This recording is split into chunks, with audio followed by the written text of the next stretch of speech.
this is how I solve the group anagrams problem in Leetcode. So you're given an array of strings and you have to group the anagrams together, right?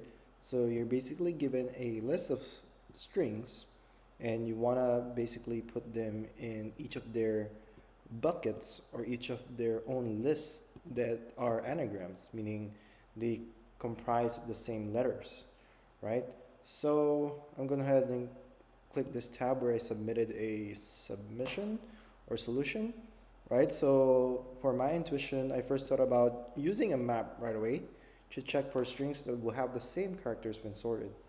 Okay, and then when I started approaching it, basically it would iterate over an array of strings and then convert that to a sorted string.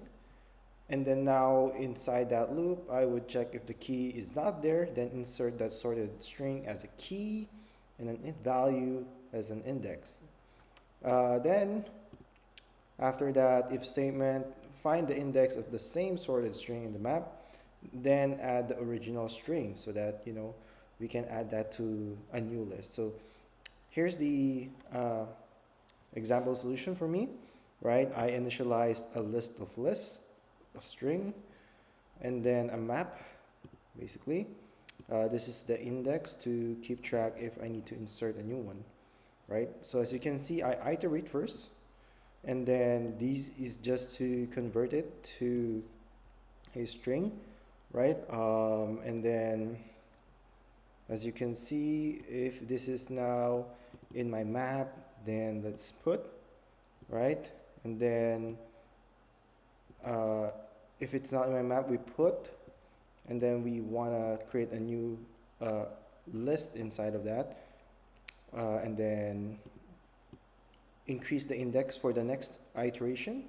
But after this if statement, we'll basically add that sorted string as the key and the original string as a value in that inner list, I would say. And we'll keep going until your end of the loop and then return, right?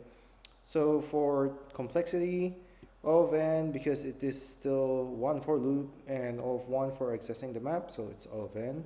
Space complexity, O of n, because you have more or less the same space as the given input, right? We can maybe enhance this just to refactor maybe easier readability. I can, let's say, grab these, right? Let's say I'll create a function to say string public string sorted string, and then I'll pass on a string as well, and let's say str, and basically just copy paste all of that here, and then let me return the sorted str here,